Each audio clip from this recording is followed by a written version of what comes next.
Les gars, on est un peu en retard, on va enchaîner tout de suite avec la suite de la Ligue des Champions.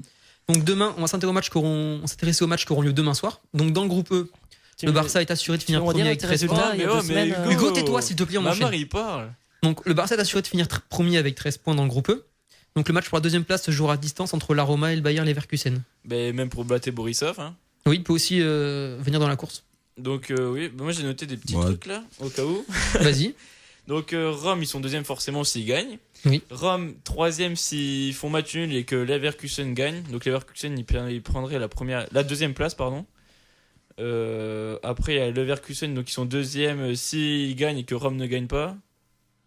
Ouais, tu me suis, Hugo, c'est bon? Je te suis, vas-y. Il fait la gueule, il a perdu le coup. Ouais, grave, et Hugo, on enchaîne. Non, mais j'espère que les auditeurs comprennent, quoi, parce que c'est un peu confus, là, tout ça. Si Leverkusen il finit. Non, mais dis d'abord le classement au groupe, voilà. Rome est deuxième avec 5 points, Leverkusen avec 5 points également troisième, et Borisov 4 points. Quatrième. À partir de là, vas-y, dis-nous ce que t'as à dire. Voilà. Et comme Leverkusen va se manger une tôle contre le Barça, la Roma vont se qualifier. Voilà, c'est bon, on passe au groupe suivant. Le Baté Borisov a battu la Roma au match. Très bien résumé par Guillaume. Voilà, c'est tout, faut pas chipoter. Victoire du Baté 3-2 à l'aller, ouais.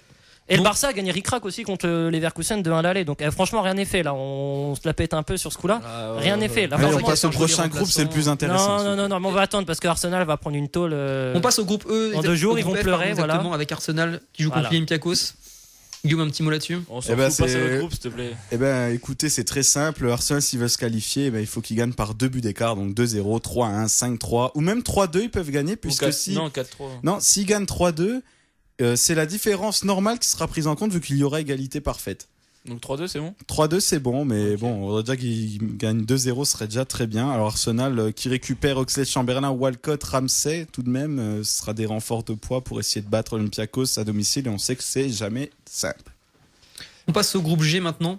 Et le Bayern Munich qualifié, on n'en parle pas, mais bon, voilà, qui a fait le travail, qui est premier.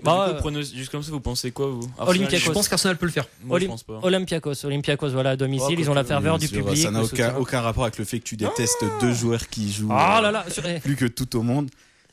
Toi, les clubs anglais vont passer. C'est quoi le problème? Toi, t'aimes pas le foot anglais, toi. Manchester United, non, ils vont perdre. Arsenal. Et Manchester City. Attends, là, on passe à Chelsea. Je suppose que tu vas nous dire qu'ils vont. Oui, on passe à Chelsea. Donc, le groupe G, Chelsea affronte Porto pour la première place. Mais Dynamo Kiev peut revenir aussi. Il y a une finale du premier groupe entre Chelsea et Porto, ouais. Ça peut être intéressant à regarder ce match-là parce que Chelsea ils ont du mal à domicile, ils ont encore perdu contre Bournemouth. Ouais, mais Chelsea en Champions League ils sont bien meilleurs qu'en championnat.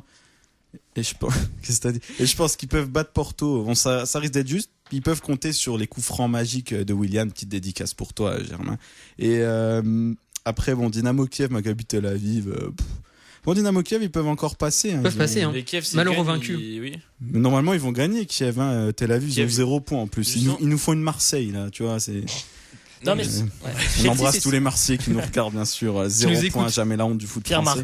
Pierre Marco, si tu nous écoutes. Non, mais après, c'est vrai que voilà, Chelsea, c'est sur courant alternatif. C'est très apathique, je trouve, en première ligue. Voilà, ça a du mal à se détacher un peu du ventre mou, et puis en Ligue des Champions c'est capable de c'est performant. Il y a deuxième avec 10 points. Porto ils ont perdu contre le Dynamo Kiev, non, à domicile. Ouais. Mais en fait Porto c'est simple, si Kiev gagne ils sont obligés de gagner contre Chelsea parce que la différence particulière, non même pas, ça va loin là, j'ai regardé, ils ont une moins bonne différence de but dans le classement entre Kiev, Porto et Chelsea, du coup ils seront éliminés. Je pense que honnêtement je pense que Chelsea va gagner parce que d'ailleurs, il y a Mourinho qui a déclaré cette semaine notre seul moyen de rejouer la Champions League, c'est peut-être de la gagner pour l'an prochain.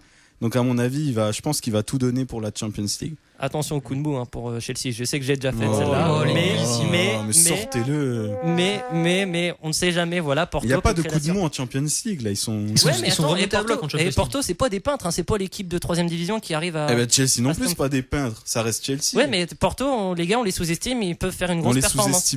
On les sous-estime pas. Mais Chelsea joue quand même à Stamford Bridge. Ils sont quand même favoris. Chelsea, oui, ils sont favoris, mais ils ont quand même grande chance de passer aussi à la. On termine très rapidement avec le groupe H. Donc, est-ce qu'on verra enfin une victoire de l'Olympique Lyonnais, histoire de sauver l'honneur? Ah oui. Voilà. Tiens, là tu peux remettre la musique là, point. Quand je vois la Gantoise deuxième. Là tu peux c'est triste.